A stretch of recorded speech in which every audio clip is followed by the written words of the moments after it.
Good morning. Good morning, everyone out there. Welcome to another episode of Throwing It Back with Sean Farrell. I am Sean Farrell. God is great all the time.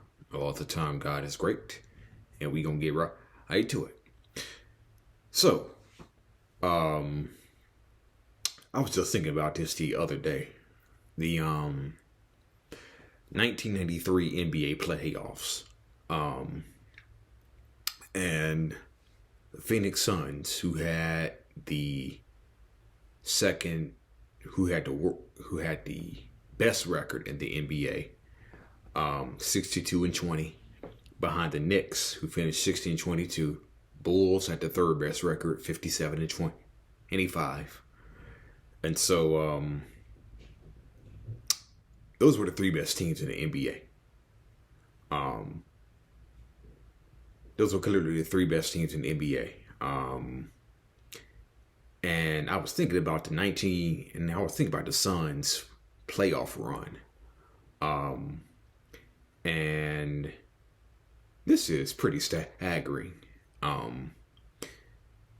The Suns played 13 home games during the 1993 NBA playoffs, through the first, second, third, and through the championship round.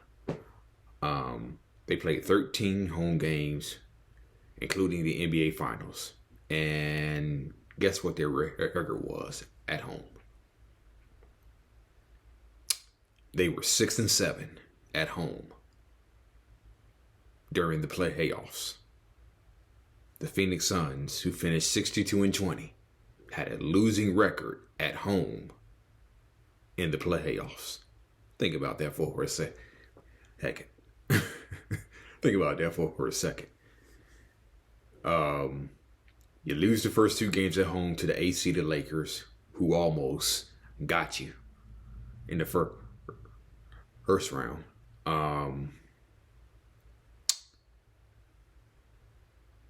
You lose a game to the Sonics in the Western Conference Finals.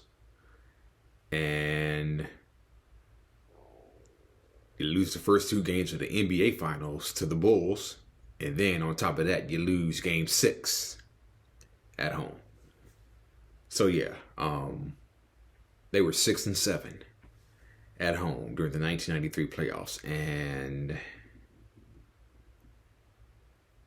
let's just say that's really not a championship team if you have a losing record at home during the NBA playoffs.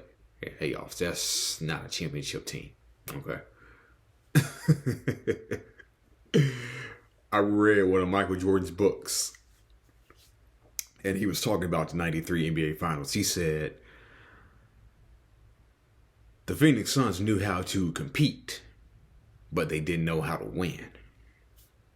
The Phoenix Suns, they knew how to compete, but they didn't know how to win. So, and speaking of the 93 playoffs, the Bulls swept through Atlanta, swept through Cleveland. So going to the 93 Eastern Conference Finals, they were 7-0. Then they lost the first two to New York. Then came back, won 4 straight, which pushed their playoff record to 11-2. Won the first 2 games in Phoenix during the NBA Finals, so they were 13-2. 13-2 going into game 3 of the 93 NBA Finals. And they didn't drop a single contest at home through the first 3 rounds. Now they dropped 2 of 3 against the Phoenix Suns in Chicago. But they had a winning record at home during the NBA playoffs. So that's what Michael Jordan meant when he said Phoenix knew how to compete, but they didn't know how to win. Okay? Because you got to remember, I just mentioned that the Lakers almost had them as the 8th seed. And if James Worthy didn't miss a jumper, that would have given the 8th seeded Lakers the victory, the series win. then the Phoenix Suns would have been the first 1 seed to lose to a 8 seed ever. So I always wonder what would happen if the Lakers got them. I always wonder what would happen to the Phoenix Suns if the Lakers actually got them. Okay. So, the Super Bowl. Okay. I know in the past couple of years, it has flipped. The Super Bowl has flipped. One from NFC will win it, one from the AFC will win it, then the AFC will repeat, then another team from the NFC will win it. So it's kind of been flip flop. There really has been no dominant team from the AFC or the NFC that has really run rough shot. I guess, like I said, NFC 1 year, AFC next year, AFC the next year, and NFC the next. So I was thinking about this from 1968 into 1983, which is a period of 16 years, I believe. The AFC won 12 of 16 Super Bowls.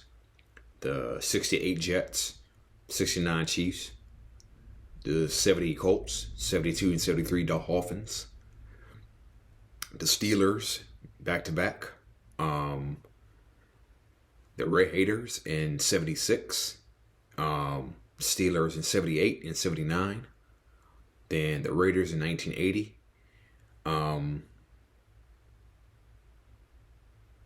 83 was the Raiders again. So yeah. So the AFC took 12 of 16 Super Bowls. And just for a little bit of context, the 71 Cowboys, the 77 Cowboys, the 81 49ers, and the 82 Redskins were the four teams. Well, the four teams from the NFC who won Super Bowls. But from 1984 through 1996, there was a real changing of the guard when it came to Super Bowls. Okay. What I mean by that? Well, from 1984 to 1996 rather, the NFC won 13 straight Super Bowls. From 1984 to 1996, the NFC won 13 straight Super Bowls. And here's what's interesting. 7 of those Super Bowl winners were NFC East teams. Okay? Cowboys, Giants, Redskins. 4 were from the NFC West, which was the 49ers. And 2 were from the NFC North, the Bears and Packers. Okay? And 7 of those 13 losses came from the Broncos, the Bills, Dolphins, Bengals, Chargers, Steelers. Okay? And I was thinking about this. I was thinking about the 13 straight NFC Super Bowls that the NFC won. And most of those Super Bowls have one thing in common. Blowout. 38-16, 49ers versus the Dolphins, 1984. The next year, 46-10, Bears over Patriots. 1986, Giants, 38-20 over the Broncos. 1987, 42-10, Redskins over Broncos.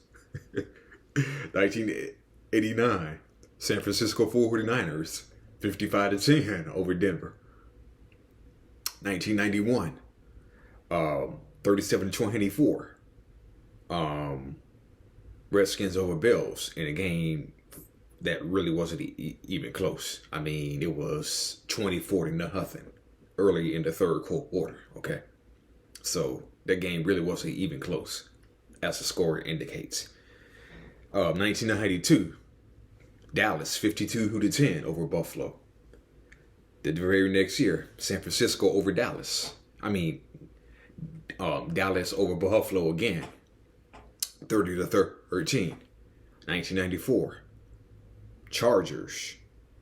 49ers beat the Chargers 49-26. So, yeah, blowout.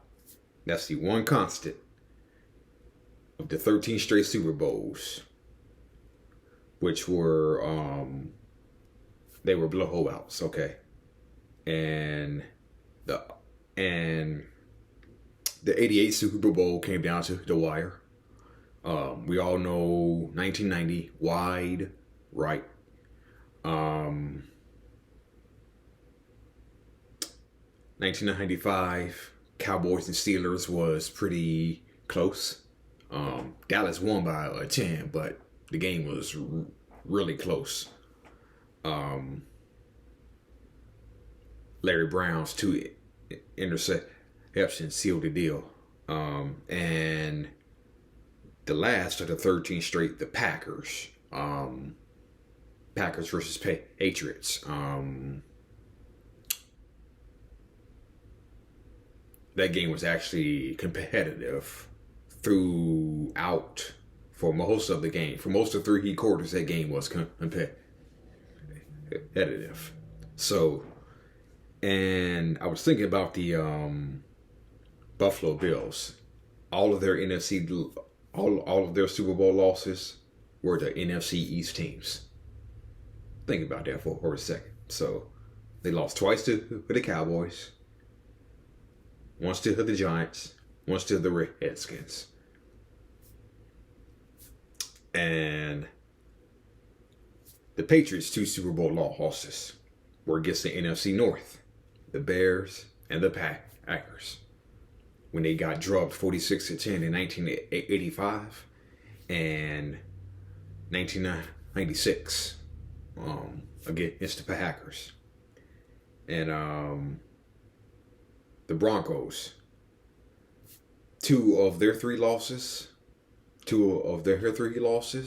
were to the NFC East and the NFC West, against the Giants, the Redskins, and the 49ers. And I can go way back to 1977 when Dallas won it. They defeated Denver. They defeated Denver. But yeah, 13 straight Super Bowls for the NFC over the AFC. Most of them were blowouts. Most of them were won by the NFC East and the NFC West. So that's just how dominant the NFC was. Through the mid 80s all the way up to the mid 90s. Yeah, the NFC was just that damn dominant. So yeah. All right. This has been Throwing It Back with Sean Farrell. I am your host, Sean Farrell. Stay tuned for more content because I will be bringing y'all some. Peace out, y'all.